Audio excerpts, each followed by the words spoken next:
Story 1. The spare key. He didn't admit having late evening in our small apartment. A spare key waited in the bowl that shouldn't exist. I only noticed it because the bowl rattled when I dropped my phone. My boyfriend was already asleep in the bedroom. The key looked identical to ours, down to the tiny scratch on the neck, but we'd never ordered a copy. Management gave us 2 when we moved in. I kept staring at the metal, wondering which lie weighed more, the key or the Escort I'd hired last week. I picked it up. It felt warmer than it should. My shoulder brushed the door frame, a soft graze that felt like someone had stood there not long ago. A trace of clean, fresh perfume hung in the entryway, fading too slowly. Light from the hallway slid through the peephole and outlined my mouth on the metal as I breathed. Nothing about it felt accidental. I set the key back in the bowl, but it didn't settle flat. It tipped toward the door like someone had placed it with intention. I straightened the collar of my sweater and felt my fingertips rasp against warm fabric, remembering how the Escort had adjusted my shirt that night. The fridge hummed in the background, but something in that hum felt like a held breath. My phone buzzed. His name lit the screen. "Funny," he wrote. "Thinking about your place again. That narrow entry. The lamp on the left. The bowl." I hadn't told him any of that. He'd never stepped past the bedroom. Warmth brushed my left ear, a phantom breath finishing a sentence too close. I touched my skin, half expecting it to still be cooling. The air near the lock felt recently disturbed. I moved to the kitchen table to think. As I sat, his chair, my boyfriend's, creaked and my knee met someone else's under the wood. A slow, deliberate press. It didn't pull back. A faint heaviness thickened the air between my legs and the table's edge, like someone leaning in without touching anything else. I pushed the chair away, but the sense of a presence across from me didn't move. I headed toward the bedroom, meaning to wake him or confess everything. Halfway down the hall, a loose strand of hair brushed my cheek, but a second before I touched it, fingertips grazed my skin, too light, too practiced, not mine. The hair moved before my hand reached it. A shiver rippled across my jaw, chased by a soft, lingering perfume that didn't belong to either of us. Behind me, the chair I'd pushed away now faced the hallway. I froze. The apartment's silence tightened. The heater paused, the fridge clicked off, and even the street outside fell into a stillness too perfect. I heard my own pulse and something else beneath it, 2 breaths where there should have been 1. Warm air hovered near my neck, cold air pressed at my spine. The hall stayed empty, yet it felt crowded.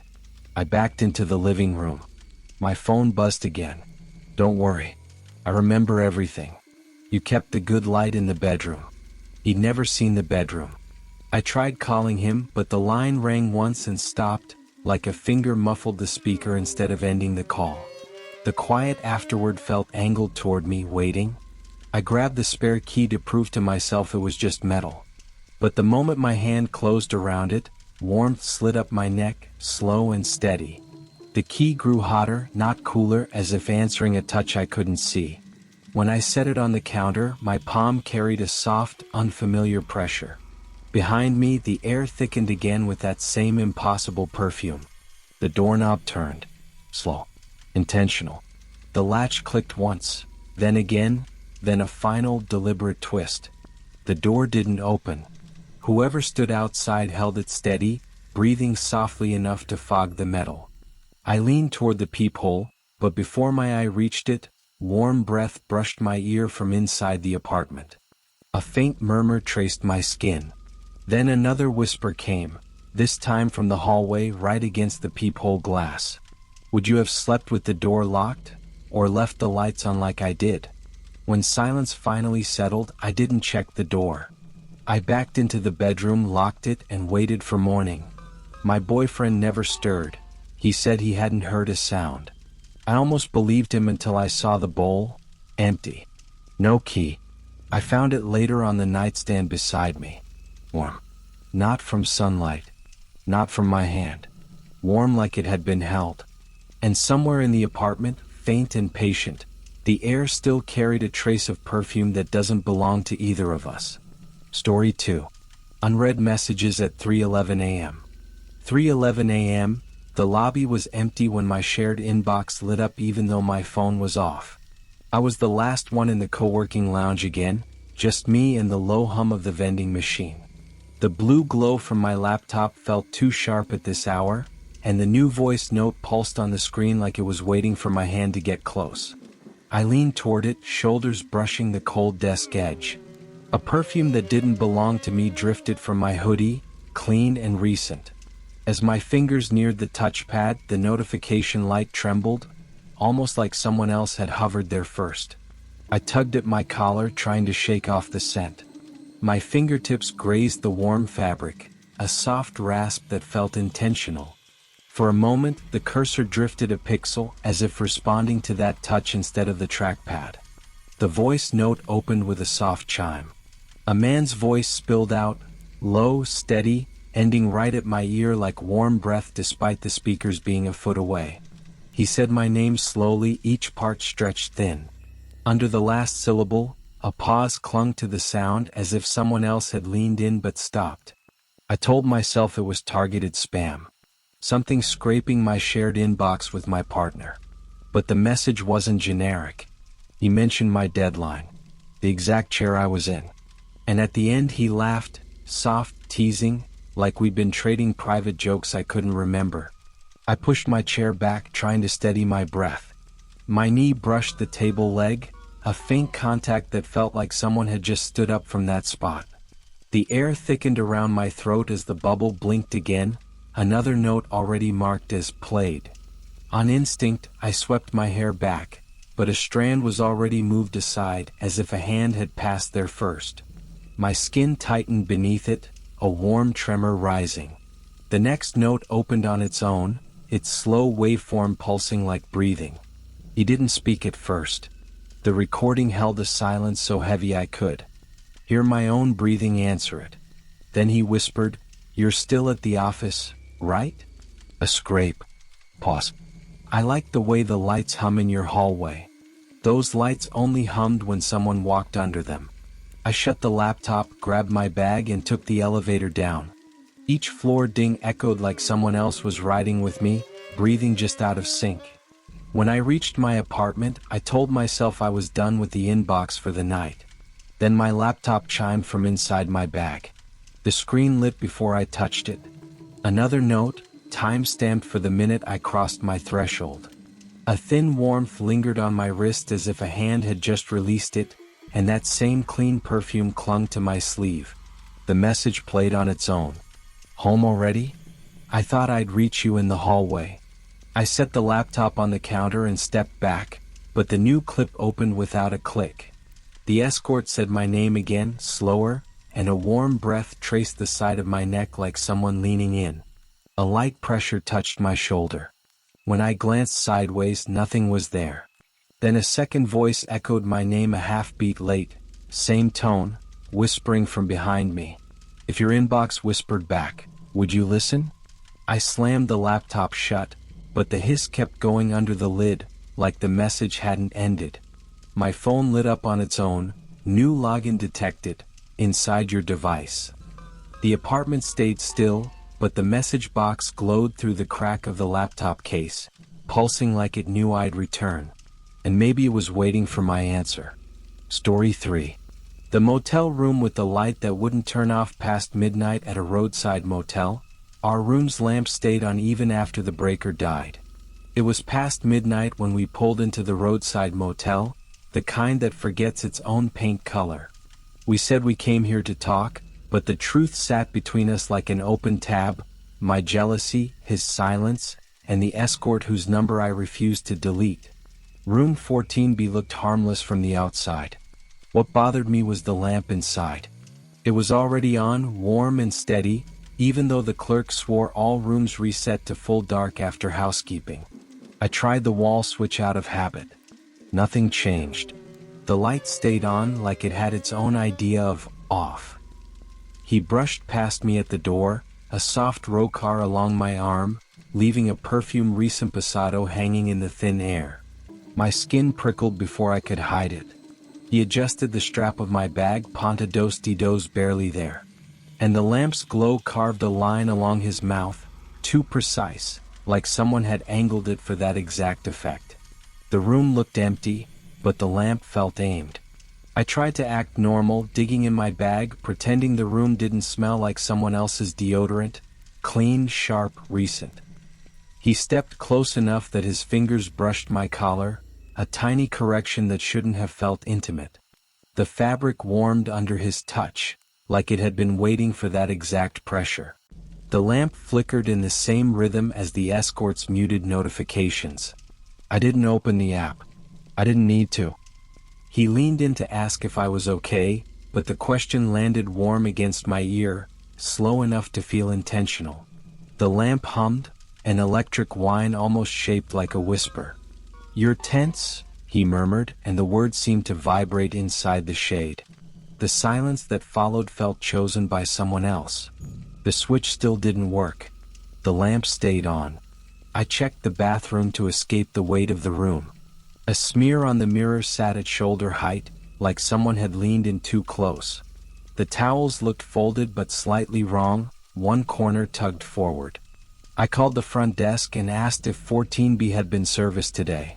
The clerk hesitated, then said, "That room was occupied 5 minutes ago." He waited for me to correct him. I didn't. When I stepped back out, he was at the table, scrolling with that closed-off posture he used when he didn't want me reading him. I sat across from him, and our knees touched, warm, steady, neither of us pulling away. The humide du air hugged the space between us. Then the lamp flickered again, throwing a brief shadow across the table, a shadow shaped like someone standing between us. He finally looked up, the tension softening. A loose strand of hair slid forward. I reached out and brushed it away, and the skin beneath my fingertips rose in a faint shiver. The small rocar of hair lingered against my knuckle. As soon as my hand dropped, the lamp brightened, not flickering but rising slowly as if reacting to our contact. The shade pulsed once. Watching. We didn't speak. A heavy timing of silence settled over the room, like someone else had chosen it for us. Our breaths sounded too loud in the stillness. The lamp hummed softly, almost listening. Even the curtains froze despite the draft outside. He tapped the table, but the sound felt swallowed, absorbed. I had the sense the room was studying us. We stepped outside for air, leaving the lamp blazing behind. The lot was empty except for our car and a truck with no plates. He asked if I wanted another room, but moving felt like admitting the fear. When we turned back to the door, the lampshade shifted. Not the light, the shade. A dark shape glided across it, slow and deliberate. We were both outside. No one else had the key. He opened the door first. The room looked untouched, but a faint heat clung to the air near the bed. When I stepped in, a patch of warmth brushed my arm like fingers lifting away. A perfume recent pasado drifted near the nightstand, floral, close, unfamiliar. The lamp clicked softly, almost polite. For the first time, I wasn't sure we were the only ones paying for this room. He moved closer to steady me, but his breath grazed my throat, warm, deliberate, before he spoke. "We should leave," he whispered. A second murmur brushed my other ear, stretched thin, arriving from behind me. A light pressure rested on my shoulder, gentle as fingertips. The lamp swelled brighter, casting a silhouette on the wall that didn't match either of us. I didn't turn around. Then the lamp clicked off, clean and decisive. Darkness held its breath. Another click. The light returned, revealing a figure seated on the bed, outlined, still, angled as if waiting. We backed toward the door, leaving everything behind. At checkout, the receipt printed slowly. Guests, 3. If a light answered to someone else's touch, would you have stayed in that room? Story 4. The wallet. That logged in alone at dawn on my quiet street, my digital wallet unlocked in my hand without my fingerprint. I live on a quiet street where dawn sounds like someone exhaling. Most mornings, nothing moves until the mail truck rolls in, but today my digital wallet lit up before the sun broke. No prompt. It just unlocked in my hand as if I'd whispered a command in my sleep. The glow touched the ceiling like it was checking the room for me. I told myself it was a glitch, but the charge history blinking at the top didn't look like an accident. I stepped into the hallway to clear my head and almost bumped into my upstairs neighbor. Our shoulders nearly brushed, her perfume fresh in the air, and the dim light traced the shape of her mouth for a second too long. She nodded, glanced at the wallet in my hand, and the timing felt wrong. The hallway felt like it had been waiting for me. Back inside, I tried to breathe slow, but the apartment felt too still, like the air had weight. I checked the transaction again. An Escort service charge at 5:42 a.m., geotagged to the front step of my building. I reached up and fixed the edge of my shirt, my fingertips scraping the warm fabric just as the lights flickered once, like something else adjusted too. I called the number on the receipt, expecting spam, but a voice answered before the first ring finished. "A man. Come. Close." When he spoke, the last word landed warm in my ear, like he was leaning beside me instead of through a phone. "You left in a hurry," he murmured. "Didn't think you'd book again so soon." I hung up without speaking. My thumb slipped from the screen, but the call didn't disconnect right away. Faint rustling carried through, like someone shifting in a narrow room. Another notification came. Same service. Same escort. This time the wallet said I'd been seen exiting my building at 5:44 a.m., 2 minutes after the first charge. 2 minutes I was asleep under a blanket that hadn't moved. I sat at the kitchen table trying to steady my hands, when my knee bumped something warm under the table. I jerked back, heart racing. Nothing was there. Still, the heat lingered on my skin as if a knee had rested against mine and only just pulled away. The wallet buzzed again. Open nearby. Impossible. I was holding it shut. I paced toward the window, craving a rational answer. As I leaned closer, a soft draft touched my cheek. I brushed a strand of hair aside, and my skin tightened in a line of goosebumps that didn't feel like cold. The street outside looked normal, but my reflection lagged. Only a fraction, but enough to feel like someone else was trying to match me. I shut off every sound source. The apartment settled into a silence thick enough to press on my ribs. I could hear my breathing, and another, slower by half a beat. The wallet screen glowed faintly along the edges, like it was waiting for a cue. The quiet didn't feel empty. It felt shared. The next charge posted while I checked the door again. This one wasn't pending, it was complete, pinned to my exact location. A message followed. "Nice seeing you again." The word "again" tightened something in my chest because it suggested a memory I never lived. I backed into the living room as the wallet vibrated hard in my hand. A warm patch clung to my palm like another hand had just released it. Then an alert appeared, "Device open nearby." The screen's glow slid across the table, catching the grain like a shadow stretching thin. The hallway outside creaked once, a soft shift of weight, and I froze. A warm breath brushed my ear, close enough to lift every hair along my neck. I turned, no one. But a whisper still reached me, "You paid. You always pay." It didn't come from my phone. It came from the darker corner behind me, where nothing should have been breathing. The wallet vibrated again, a final jolt. Transaction complete. An attachment waited beneath it, already marked as viewed. A photo. My doorway. My silhouette. Someone else's shadow leaning close to me. At the same moment, the floorboard outside eased back into place, as if whoever stood there simply stepped away. If your wallet ever acted like it had its own memory, would you trust yours? Story 5. Behind the locked door he swore he didn't open late at night in my small apartment. I woke to find the bedroom door locked from the inside, even though I remember leaving it ajar. I remember leaving the bedroom door slightly open. Just a hand's width. Just enough for the hallway light to spill through. But when I woke at 2:19 a.m., the door stood shut, the lock turned inward like someone had sealed me in. I stepped closer and caught the faint trace of clean, recent perfume near the frame. My fingertips brushed the cold metal of the latch, and a small shiver climbed my arm. The hallway light bent strangely, as if someone was standing on the other side, trying not to breathe too loud. I kept replaying the earlier hours, trying to anchor myself. I'd helped him adjust his jacket before he left. Just a light tug at the collar, my fingertips grazing warm fabric longer than necessary. That same warmth clung to the edge of the door now, like someone had leaned there moments ago. My phone buzzed. A message from an unlisted number, using his Escort profile photo. The blue light in your bedroom, softer than I expected. Then, you breathe heavier when you're half asleep.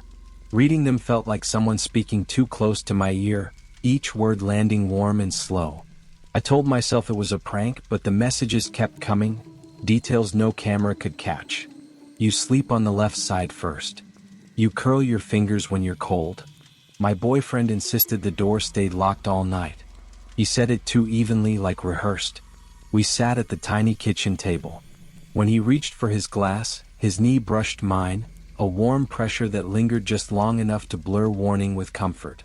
The shadow under the bedroom door stretched farther than it should, like someone was standing behind it, listening.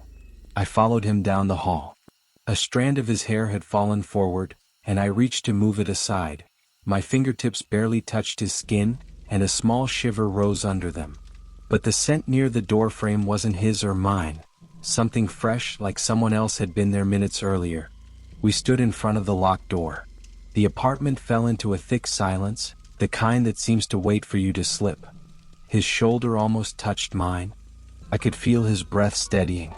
A faint draft whispered from under the door, too slow to be a normal shift of air. At 2:19 a.m. I checked the hallway camera again. The footage caught the door easing shut by itself, slow, deliberate, as if someone knew how to stay out of frame. My boyfriend muttered something about a glitch, repeating it until he sounded like he needed to convince himself. When I pressed my palm to the door, a thin warmth clung to the surface, as if someone had just been breathing against it. A clean, recent scent hovered on the wood. Scratches ringed the lock, curved inward like something inside had tried to hold the door shut. I leaned closer. My boyfriend did the same, our shoulders nearly touching as we studied the scratches. Then the lock slid on its own, a slow metallic click. He whispered something near my ear, his breath warm on my skin, but the reply I heard came from behind the door, matching his exhale perfectly. The door cracked open an inch. Warm air slipped through, fogging the gap. Something leaned close enough to smell me or to let me smell it. I didn't touch the knob.